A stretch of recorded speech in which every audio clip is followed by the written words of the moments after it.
Movimiento parabólico.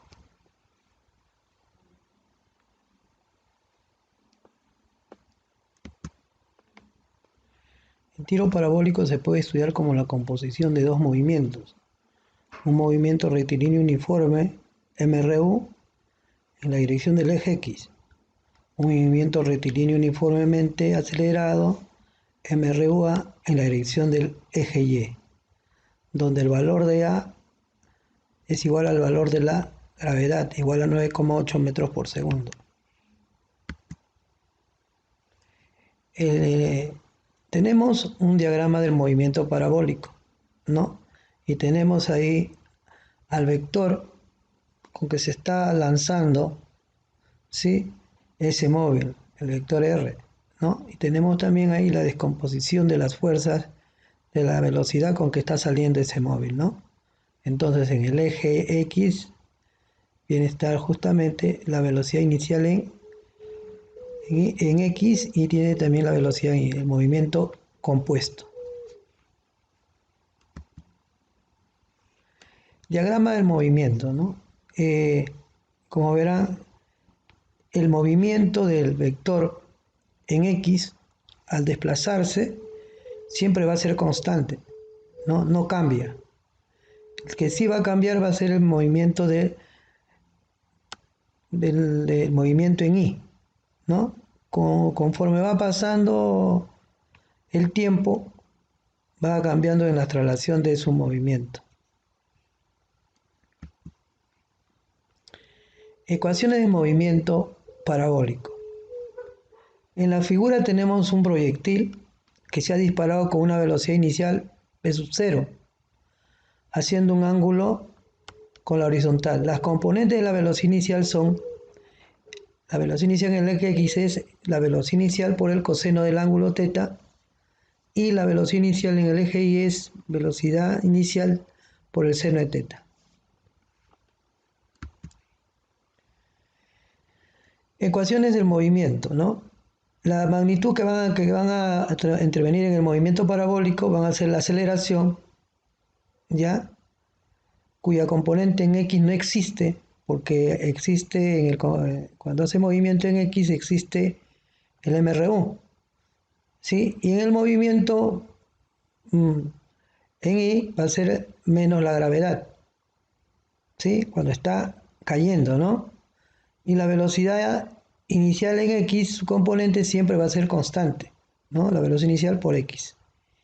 Y la velocidad en Y va a ser la velocidad inicial menos la gravedad por el tiempo. La posición o el desplazamiento en el eje X va a ser la velocidad inicial por el tiempo, ¿no?, que se desplaza el móvil.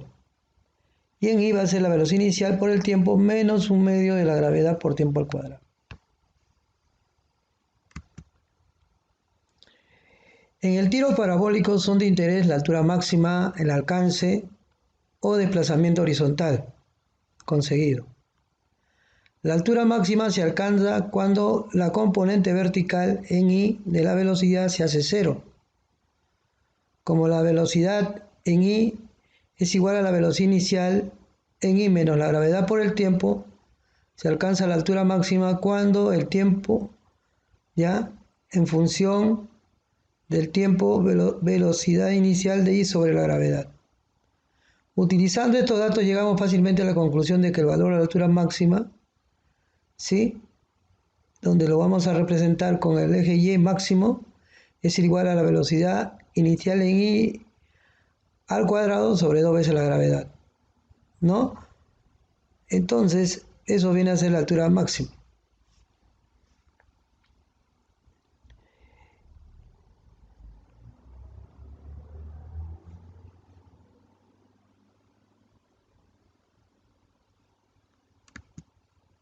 El móvil estará avanzando horizontalmente a la velocidad constante en el eje horizontal. La velocidad constante será velocidad inicial por el X. Durante el tiempo de vuelo, ¿a qué será 2t, siendo el tiempo de alcanzar la máxima altura, ya que el móvil tarda lo mismo en subir que a bajar? Por lo tanto, el alcance máximo va a ser la velocidad inicial en X por 2 veces t, ¿ya?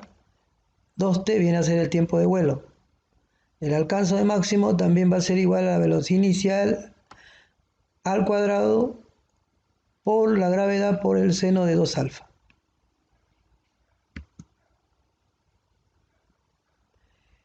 Como verán, acá hay dos tipos de desplazamiento, ¿no? Uno que hace acá la persona para embocar en el hoyo, ¿sí? Y otro a lanzar un balón hacia la canasta. Bien, entonces algunas páginas como para eh, buscar información y saber un poco más sobre lo que estamos trabajando. Bueno, esa es la parte teórica y esperando que lo dominen bien, nos estamos comunicando.